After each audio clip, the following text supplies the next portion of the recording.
Hello, everybody. My name is Christian. I'm the host of the Disruptive Chef Entrepreneur show. And you guys hear me say this at every single episode. You guys gonna love today's guest. Not only is he as good looking as me, he's in phenomenal shape. He came from healthcare and he makes a very delicious treat. And you guys gonna meet him right after this.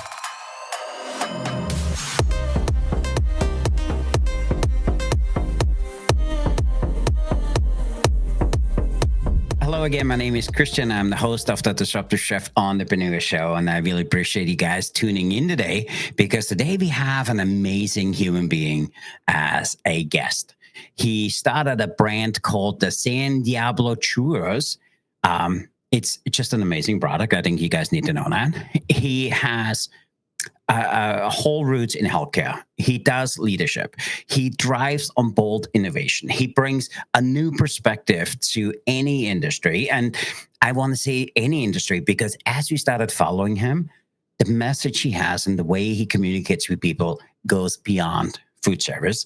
And I'm really excited for you guys to meet Scott because he's one of the people who drives business without traditional brick-and-mortar locations. Did you hear that? Without a traditional brick-and-mortar location. And I'm really excited to have Scott here today because one of our associates who ethically stocked him, we need to have a better name. But he said to me, Christian, out of all of them, he's just an amazing human being. And I'm really excited to have him here today as our guest. So with that, I want to say welcome. Oh, thank you so much. It's so great to be with you. I appreciate it. So first of all, I love churros. So you had me at churros. Let's start there. So listen, so we had a small chat before that. We ethically stocked. We really need a better name than that. And over the last few weeks, I followed some of your social media and some of the other stuff to really get to know you. And I'm really looking forward to this conversation. So you above average handsome. Why food? You could do so many other things. Why did you get in food? So help our audience to understand how you wound up at the churro business. Oh man, it's such an interesting backstory. I am obsessed with food. I'm obsessed with Mexican food. I love Mexican food so much. I lived in Mexico for a while. I was there as a volunteer missionary for a couple of years, and like just below Texas on the Gulf of Mexico. And then I went back, and I've lived in a couple of different spots in Mexico for a good amount of time in Mexico City, Guadalajara, Monterrey, even San Miguel de Allende. So in Mexico City is where I found I had my first fresh filled churros, and apparently I hadn't lived really before that moment. And so they like changed everything. I was like, why do we have such ridiculously, why do we have such like lame, not delicious churros in the United States when they can be this good? And so it was an idea that was planted a long time ago when I was an undergrad. I thought, gosh, at some point I want to do this. I want to bring this level of deep fried happiness to everyone. And thought that, man, it would just be irresponsible not to do that. So it was an idea years and years ago, and several career lives ago. I mean, you alluded to a little bit. I'm a nursing home administrator. I started with some co-founders, the first all-you-can-fly membership airline. And so I have a very eclectic career background, and from healthcare, nursing home to airline to churros, it makes perfect sense. I can see the path. It's really clear. It actually, I mean, I joke about that, but for me, it is actually really clear because the common thread in all of it is this obsession with customer and brand experience and internal culture, and how do we create businesses that thrive in any industry. And so I just wanted to, 9 years ago was, the stars aligned, and it was the right time to bring this idea of the artisan filled churro to life. And yeah, so that's really kind of my trajectory and reason why I got into food. I love it. I, Yeah, the I world. love that. So Nursing home, I love that. So, I but know. there's two things you said which really hit home with me. I love you call it the unforgettable customer experience, and that's what you wanted to bring to the churros world. You talk constantly about fearless creativity, purpose-driven systems. That's more than just a product. So where did that idea come from, and how did you take that from idea into a churro business? Yeah. Ironically for me, all of this like intense focus and understanding of this extraordinary, like creating an extraordinary customer and brand experience and a humanized one, started for me in the nursing home business. Our business model was to take over distressed properties and turn them around, make them profitable, make them reputable, make them like the best place to work in the community. And so I started studying what other titans in different industries had done. So everything from Disney to Trader Joe's to Costco to Starbucks to Ritz-Carlton, In-N-Out, Chick-fil-A, like all of these that we hold up to and look to as really like the gold standard in the creation of an experience that builds raving fans. I thought, gosh, I need to learn from the best. So I created a system and a structure that worked in the nursing home environment that pulled all of these strategies and tactics and ideas together to create something that really lifted our nursing home into wonderful like success that we had on the profitability side, but also one of the highest compliments you can get in a nursing home is when doctors will actually send their parents to your nursing home. And so that was what was happening, and that was a goal. And we, had a waiting list, and we had, people. We were one of the preferred nursing homes in the area to work, and all of those things were because together as a team, we were focused on building each other internally and letting that then fuel our desire to create this experience that was really something special and distinctive. And the reality is, no one wants to be in a nursing home, but how can we make their experience pleasant? How can we make it uplifting? How can we, in one of the most challenging of environments, how can we create positive, humanized experience in a nursing home?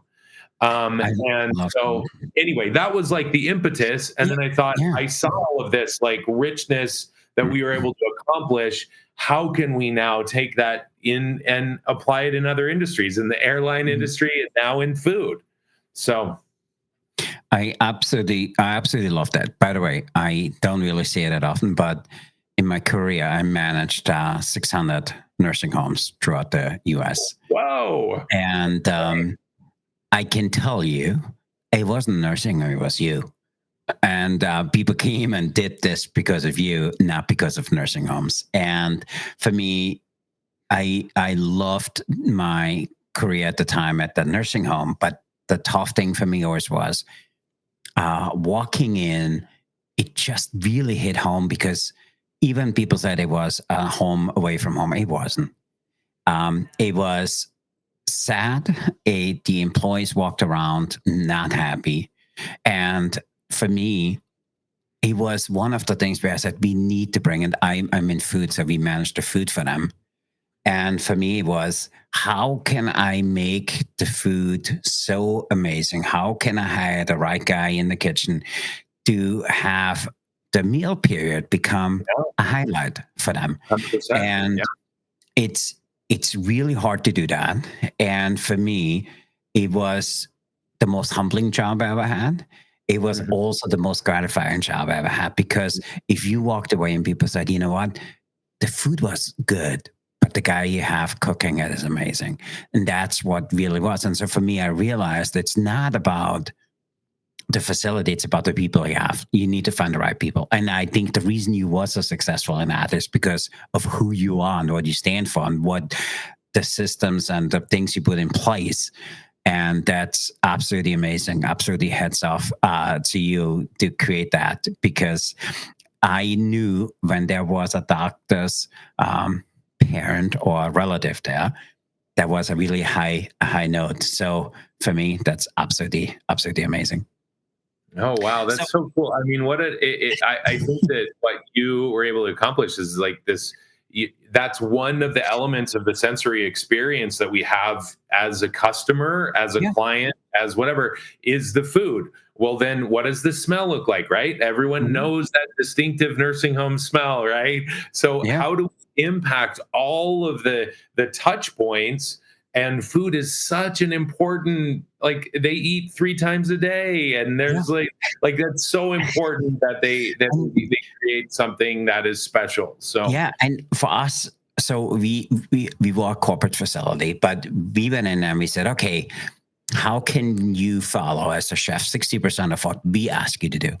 But don't forget who your audience is. So how great would it be if you have somebody with a background like yours, make a dish or two of them, really get to know who your residents are and build a menu around that and build, different concepts and stuff around them. Because for me, if you went to, I always tell the story of crepe night. We had one chef, his name was George. I will never forget him. George walked around and said, hey, this is how you make a crepe. Can you say crepe? And then he walked around, he let people touch it, he let people feel it. And I was like, why would he do that? But actually seeing the face on the people, which were able to play with the stuff, the food they're going to have, for me, it is what you just said. For me, it was one of the things where I realized food is more than just food. Food is the great equalizer. It brings people together. So if I can create the food, which creates the identity of who they were or what they believed in or what their background was, that was key. And it was, like I said, a very humbling experience. And that's what I love about what you do, because you constantly talked about the brick and mortar mold. And you really found a way to build a really successful business beyond brick and mortar. So talk to us a little bit. Where did that come from? Where did you start? Did you find it difficult to have a business without a physical storefront? It definitely is challenging. And I will tell you that having done over 8,000 events and made millions of churros over the last almost 9 years, like that is probably the number one question we get all the time. Whether we're Mhm. at a wedding, whether we're at like a catering event, at a business corporate party, whatever it is, they'll say, "Oh my gosh, these are so great. Where are you guys located? Like, I want to go." Mhm. And from the very beginning, we've always said we go where the party is. So we use it as a way that to like get the next opportunity to give churros. Like, do you have anything coming up that we can help celebrate? Food, as you are very aware, is hard. Food is a Mhm. hard business. And we decided to launch the San Diablo Churros in Utah. And there is one of the Utah's known for many things, and one of those things is that they may not have addictions to other things, but they are definitely addicted to sugar. And so we're like, okay, this is going to be a great place to launch our business. And so we started San Diablo Churros in Utah. Utah is also not like it's growing like mad, and it's one of the best Mhm. states to start a business.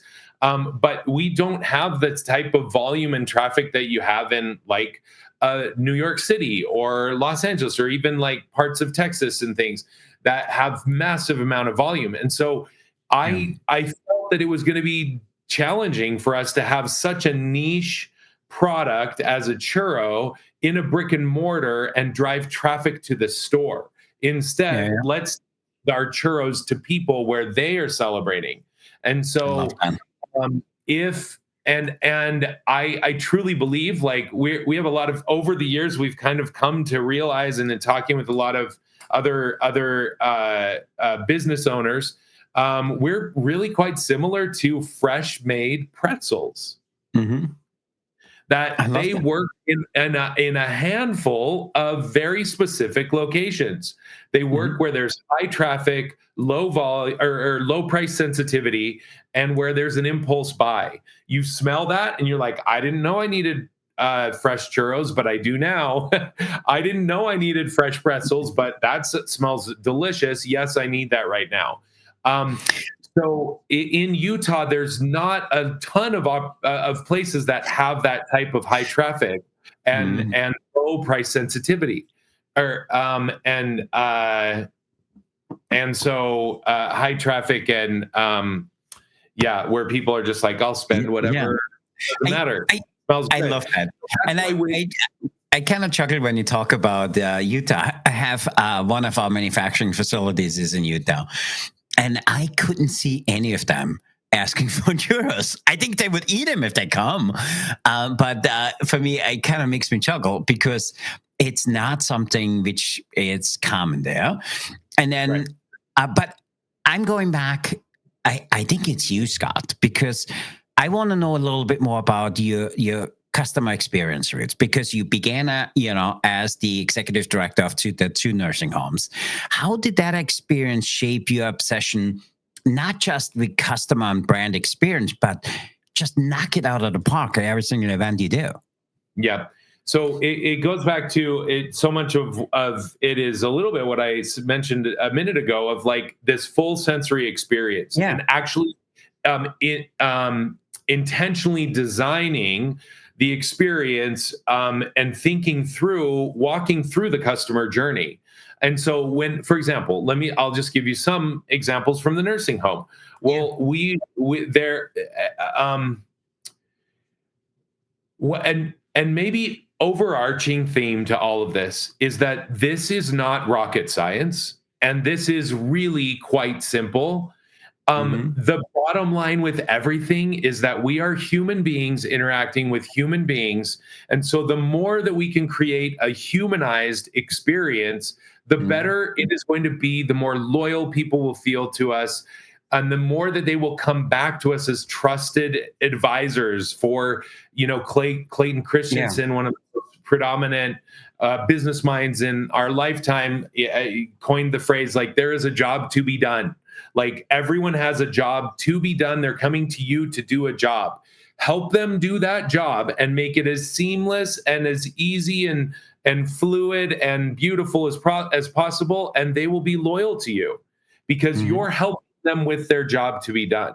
And so so really what this boils down to, and what is the greatest news for all of us that are running our own businesses or have any sort of leadership responsibility, is that there are simple things that really don't cost any money that we Yeah. can implement and reinforce and encourage and motivate our teams to do, that will create these humanized experiences. And these are things as simple as, and when we set up our culture at the nursing home, it was like there was a number of things.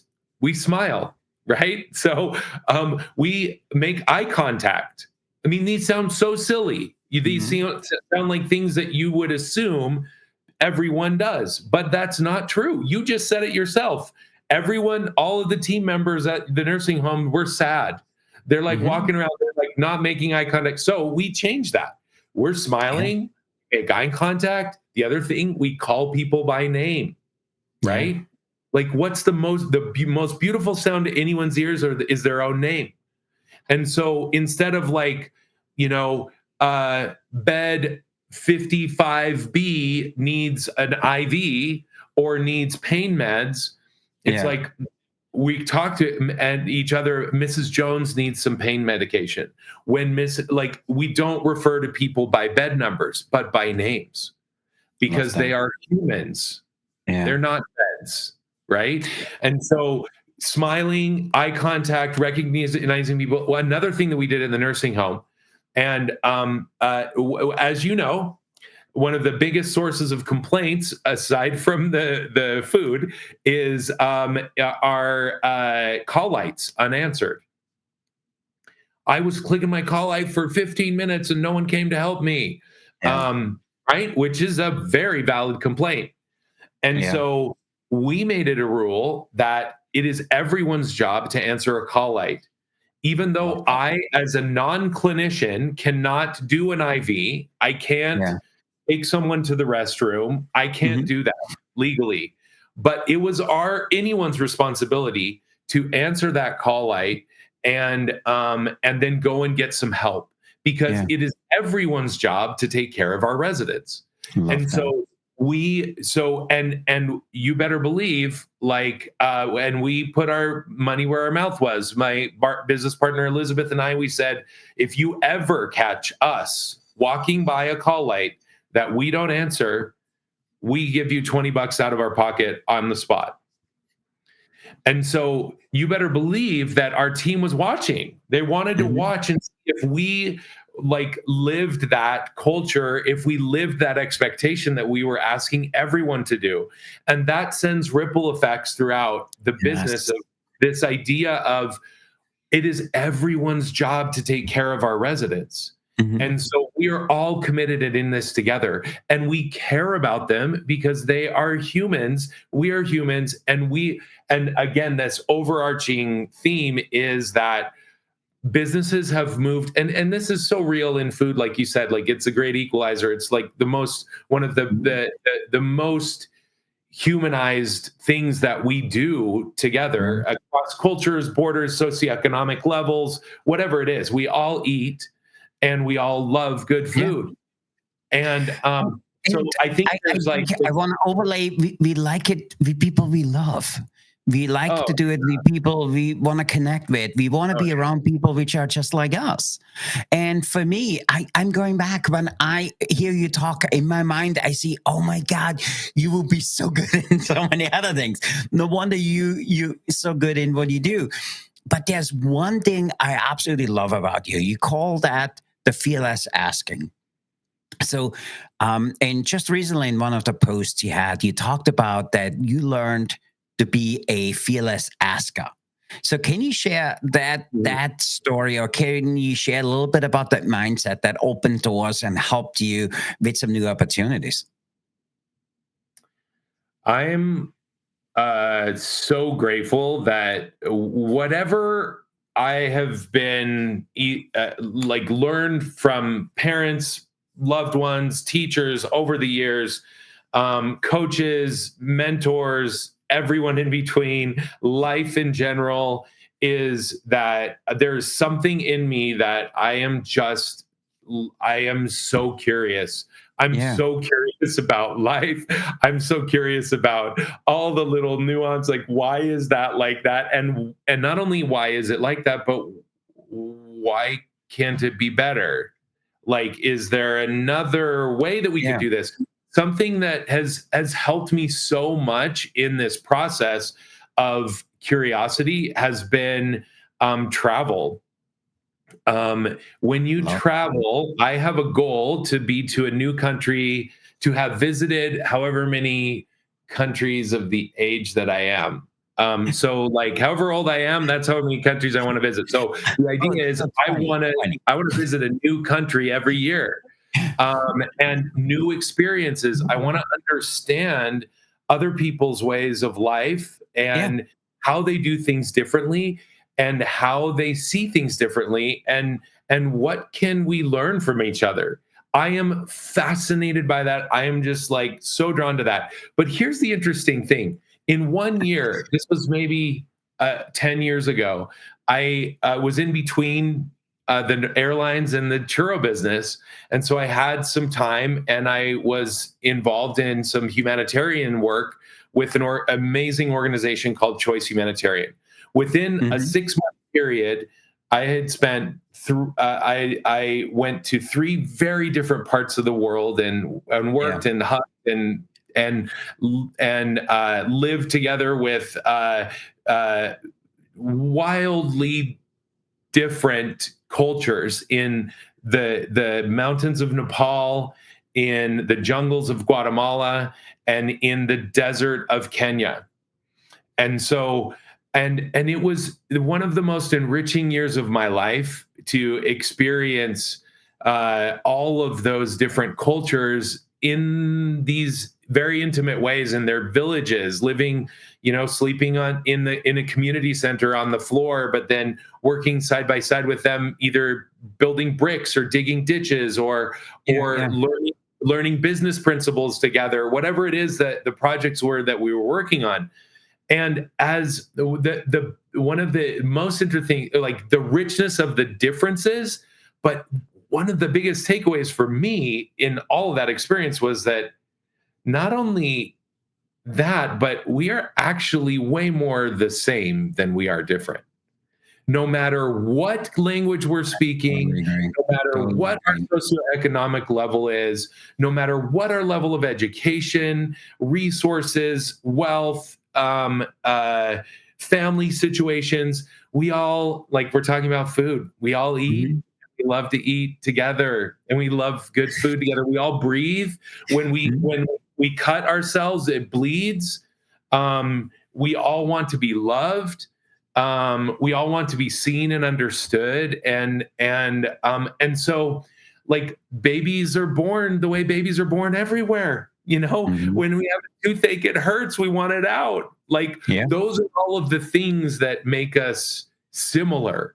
And so all of those, that the travel and the experiences that I've had have like just put rocket fuel on that idea of curiosity. I just like want to learn. I want to understand. I want to see your perspective, and there's so much richness that we can gain from each other. And I love that. And for me, I'm so curious, and we had this conversation earlier. So, 57% of our listeners are non-food service, and they CEO level or higher. So now I have a big ask of you. If somebody would ask you advice from one founder to another founder, so if an entrepreneur will come to you and say, hey, how do I launch without a traditional setup? What do you think 2 or 3 principles that they should follow so they can scale the way you did? Well, we are definitely still in the process of scaling. We've reinvented ourselves a couple of times, and we have this is the current latest iteration of our business. And so I think being, first of all, like, buckle up would be probably my first advice of, like, welcome to the land of the crazies. We have an unusually irrational, entrepreneurs have an unusually irrational level of confidence. No, they don't. We can do anything, right? Like, give me a job, I'll do it. We'll figure it out. I have no idea how to start an airline. I've never run a churro business. Let's make it happen. So I think that there needs to be, you need to be okay with high levels of ambiguity and risk. I think is probably the first thing, to just make sure that you check yourself on that, and, like, hey, am I ready for this? And this is going to be blood, sweat, and tears. Am I going to burn the ships?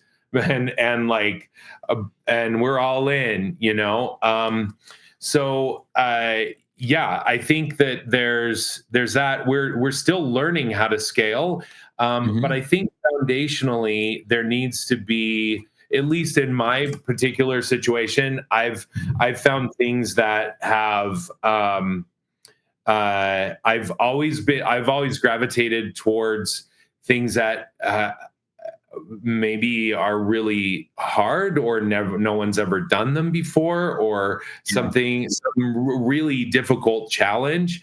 And not all entrepreneurs gravitate to those sorts of things. Like, we're creating a category in this churro business that didn't exist before. And so that says some really interesting challenges to it that others that, may want to get into something that they're going to be faced with 40 direct competitors instead of being the only one right now, that it could get a copycat in a couple of years down the road. And so how do you get early market share before that happens? So to answer your question, let's see, what advice would I give? First of all, just to be just to check in with yourself on your risk tolerance and make sure that you're okay with that. And then and you asked specifically that are not going into brick and mortar. Is that right? Yeah. And the question is for all entrepreneurs, because for me, there's three things I absolutely love about you. Number one, I think is you. Number two, you have a learner's mindset. You constantly, every time you talk about that, and he said, oh, I did this, and I didn't know anything about it. Hey, we can learn it. For me, I think the learner's mindset for me is just huge for you. And then finally, we figure it out, And for me, I always use me as an example.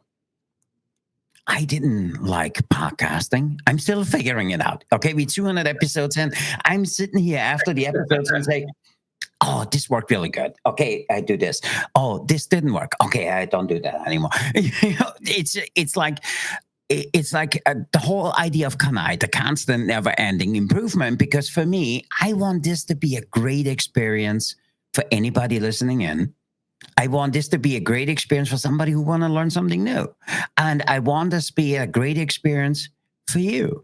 Because for me, I'm bringing you to my audience, and I want them to see the same person as I see. So for me, the greatest thing about you is you. And if it didn't make a difference if it was in senior living, if it was in the airline, or now in the churro business, we need to clone you. And there may be some countries, maybe you need to go on vacation with me and I come back with 5 of you. But I'm telling you. We only need one of me. We only need one. For me, I absolutely love that about you. And every time you communicate with people online, if you know it or not, you leave that sense of, hey, this is what I did. That's what I would do. Hey, have you considered this? And that's, for me, I think it doesn't matter what you do, you will be successful. And the reason I'm saying what you do is cross industries, because the same principles you've been talking about for the last half hour doesn't matter if I do windows, if I do anything else, because 100%. It's human-centric. And you constantly said it. For me, I couldn't agree with you more.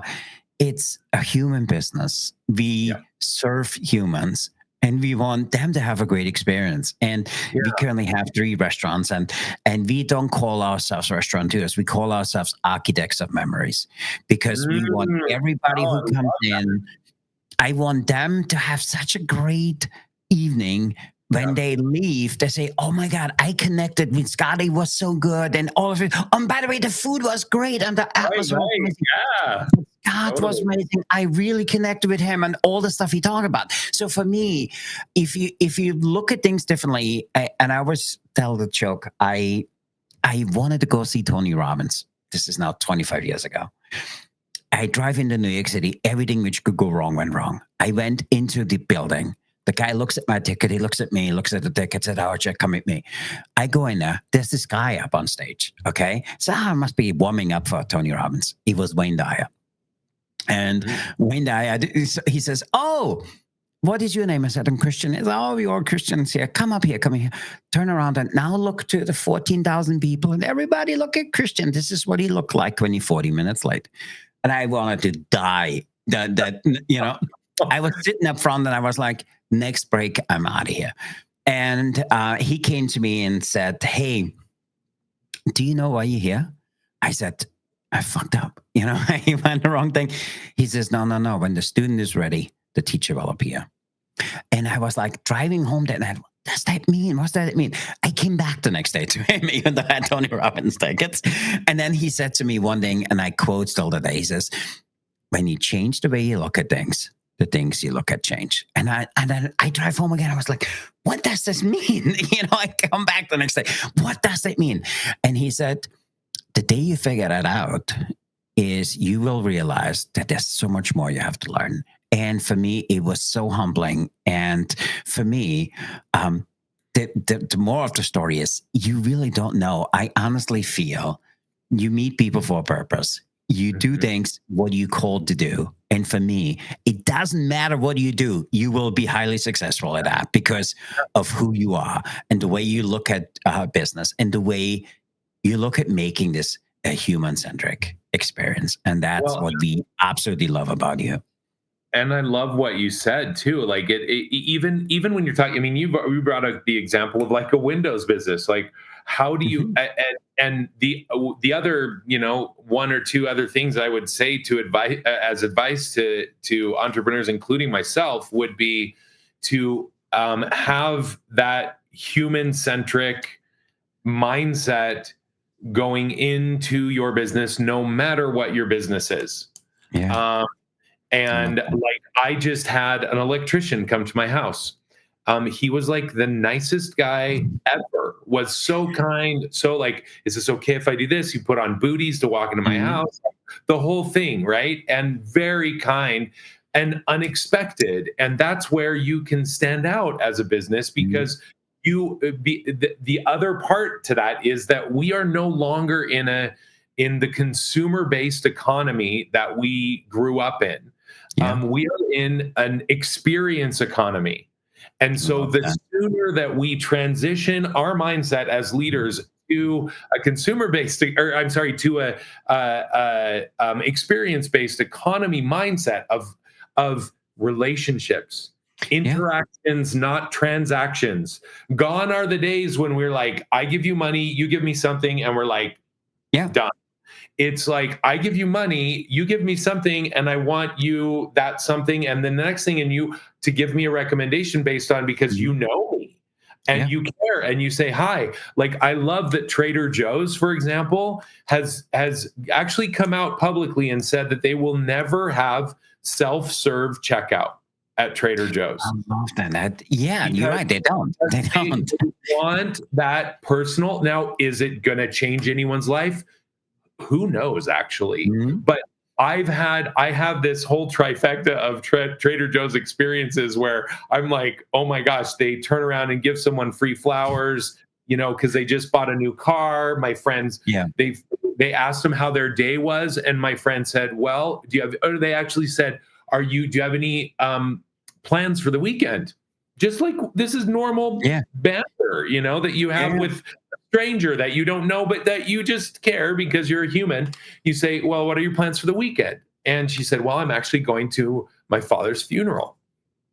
And so then, like, she goes out to the car and this Trader Joe's employee comes running out to her, gives her a bouquet of flowers. And she says, because you need this. And so then she posts this on social media, right? And obviously this is not an uncommon thing at Trader Joe's. This is what they do because they care about the humans in front of them. And so that has a trickle effect and I'm sorry, not a trickle effect, that has a ripple effect to their customers, to all the people that are looking at her posts now, to me now sharing about it on to all of those that are listening. And not only that, but internally, what does this tell their team? That it reinforces to the team that that we care about interactions, we care about humans, we care about a lifelong relationship with everyone that walks into our door, that is trusting us with their time, energy, and money. So that would kind of encapsulate like no matter what business you're running, the sooner that we all decide that we're humans interacting with humans and we want a long-term relationship, we will make different business decisions because we are thinking about this as a lifetime of interactions. I love that. Love that. So I just looking at the clock, I can talk to you forever. But I know, it's so much fun. so let me learn more about you and for our audience. So if you look for the rest of the year, what is Scott working on, Scott, for the next 6 months? And what is Scott working on his business for the next 6 months? Oh wow. Okay, so um, I'll start with the business first, Yep. and then I'll get to on the personal side of things. We are making a dramatic transition as a brand and evolving into a national brand a lot more, and so you'll see a lot more initiatives and endeavors and things that we're doing, and some Yep. really fun and creative. You'll see us on TikTok Shop Live. Love it. We're gonna be in hundreds and thousands more grocery stores. We hope to be in sporting venues and theme parks and restaurants all over America and maybe even beyond. We have some of those things in the works. You may see us on Breeze Airways with these crunchy little snacks on your flight, little itty bitty churros. So there's lots going on for us in building the business and stepping into both on the retail side and on the food service side. So very exciting. Lots of things happening. Maybe even be at like large ice cream stores and locations as a topping for ice cream as well. So anyway, there's lots of exciting things happening with San Diablo Churros. In my life, I am there are also some really exciting things happening that are part of my own growth and development and continued curiosity. In a month from now, I'm leading a service expedition to this remote area of Guatemala with the Kekchi there, and I couldn't be more excited. We just had our group call last night with everyone that's going, all the 40 participants that are going. So it's going to be just a wonder. I cannot wait. I've done many of these, and it's been actually since the pandemic that I have not, and so I've felt this really like drive and burning inside of me of like I need to get back out into the service, the humanitarian service again, because there's something that helps me recalibrate my heart and my mind and focus on the things that are the most important in life. And so that's one thing I'm really excited about. Health initiatives as well. I'm looking to continue start a new health regimen with exercise and eating, and just making sure that I'm living my strongest and best life, but always focused on and continually trying to refine my practices of living intentionally with like morning routines and things that I'm doing to nourish and serve other people and serve God and learn more about relationships and learn more, increase my spirituality as well through reading and studying and prayer and meditation. And so those are things that seem to be like, I think that's like a lifelong pursuit of just refining those personal everyday practices. But that's something that's top of mind for me at this point right now. I absolutely love that. And so for me, share with us a little bit on how can our listeners learn more about you? How can they get a hold of you? How can they just become part of your sphere of influence? Oh, thanks so much. I would love to connect with anyone. I'm on LinkedIn, is probably one of the best places. Scott Craig Porter. And I have a little taco emoji before my name, so you'll see me. And I'm wearing this. So I'm the bald guy that wears a bow tie, makes churros. So I feel underdressed. No, not at all. No, you look fantastic. LinkedIn's a great way. Also social media on all of the social media platforms. Our business is San Diablo Churros, and that's our handle. I'd love to connect. That's also our website, San Diablo Churros. We have a YouTube channel that goes into, we have a number of videos about kind of the background of our business, but also my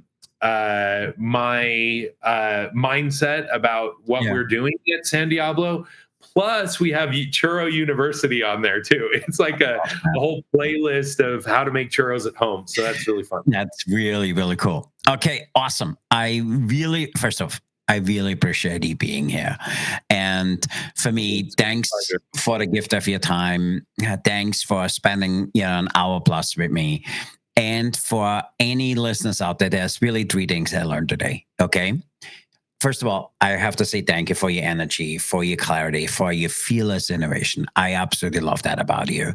And that you showed not just me, but anybody who is listening in, that you could make something absolutely amazing without a storefront, And for me, it's all about experience, is your bold thinking, and it's really the heart behind it which makes it, and that's all you. So if anybody is wondering if they can do anything without a traditional setup, I say it the Scott way, yes. And absolutely, yes. So I really appreciate you being here and spending some time with us. And thanks for sharing as honestly as you did. I really enjoyed this conversation. An absolute pleasure to be with you too, Christian. Thank you so much for your time. Awesome. and your great heart. Awesome. And to our listeners, please write on the comments below, what was 1 or 2 things you learned from the conversation today? Also write below, what really attracted you or what connected you to Scott? Have you ever thought about starting a business without a brick and mortar? And if you need help, look no further than Scott. It's amazing what you have done. Also, Christian, we didn't talk about this, but if you want, I would be thrilled to offer, we're just helping people, introduce people to the churros that we have available anywhere. And we have these snackable itty bitty churros. I'll tell you what, if anyone leaves a comment in this, we'll respond, and then we'll send you some free itty bitty churros. How about that? I love that. So now, anybody who loves churros, make sure you bomb this thing with questions. And we gotta teach Scott. He's never ever gonna give anybody churros again. Now, I really appreciate it. Thank you. That's a very generous offer. And to our listeners, make sure we take him up on it. Also, right below, what absolutely was 1 or 2 takeaways from today's conversation. So with that, I want to say thanks for being here. Remember to fire up your kitchen.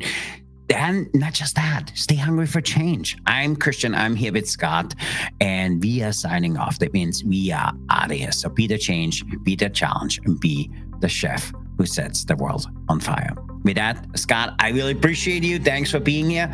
And there we go. I love that. And to our listeners, make sure you go out there and get yourself some churros. Make sure they're the good ones, okay? And be disruptive, everybody. Thanks for being here.